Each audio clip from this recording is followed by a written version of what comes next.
I've also considered the aspect that denial of bail should be the last resort. Before I consider whether or not to grant bail terms to accused one, there is one aspect of the trial raised by Mr. Nyamodi that must be addressed. That is the aspect of disclosure. There were presentations by learned counsel on this issue, especially on the requirement of disclosure count by count. The court was informed from the bar that the High Court in ACEC Criminal Revision number 42 of 2019 stated the requirement and that there is a constitutional application within the application for review to the Chief Justice to empanel a bench of 3 judges to hear the constitutional application. My order has not been set aside. In the case law of Society of Kenya versus AG and Central Organization of Trade Unions, the Supreme Court in petition number 4 of 2019 at paragraph 91 gave directions on what a judicial officer should do on learning of an appeal preferred on the same subject matter before it. I'm aware that the above mentioned revision is pending before the High Court, and I take judicial notice of it. The determination therein may as well have a bearing on the requirement of disclosure count by count, which this court has interest in. The court is proceeding on leave within a week. The said information is the information is that the matter is coming up before the Honorable Judge on 17th of December 2019. In fixing this matter for the next court proceedings, I will consider the above situation.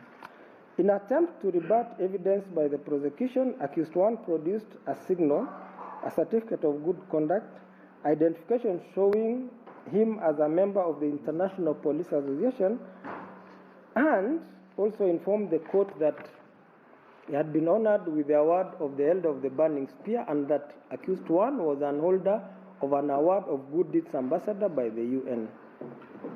The respective agencies that either gave him the clearance certificate or the awards know better the reasons why they gave him the clearance certificates or honored him with the awards.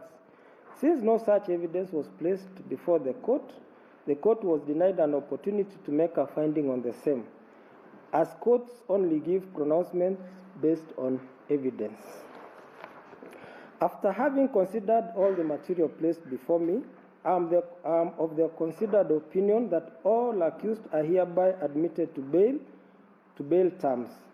These bail terms must be adhered to the letter. Any violation shall lead to cancellation of the bail terms. In terms of companies charged, I have considered that they are legal persons who cannot be sent to jail. Hence, the bail terms will be a consolidation to be met by their legal representative.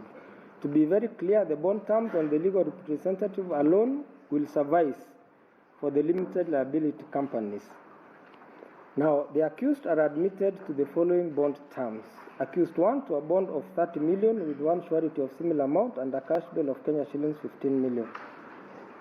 Accused 2, 3, 4, 5, 6, 7, 8, and 9 to a bond of Kenya Shillings 3 million with one surety of similar amount or to a cash bail of Kenya Shillings 3 million.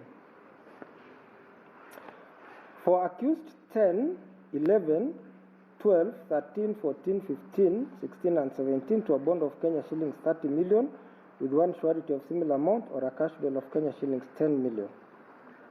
The accused who have not taken plea will only have their bonds processed after plea. All parties in the case, including but not limited to the office of the DPP, the EACC, the accused, are hereby prohibited from commenting on this case on social media in whatsoever manner.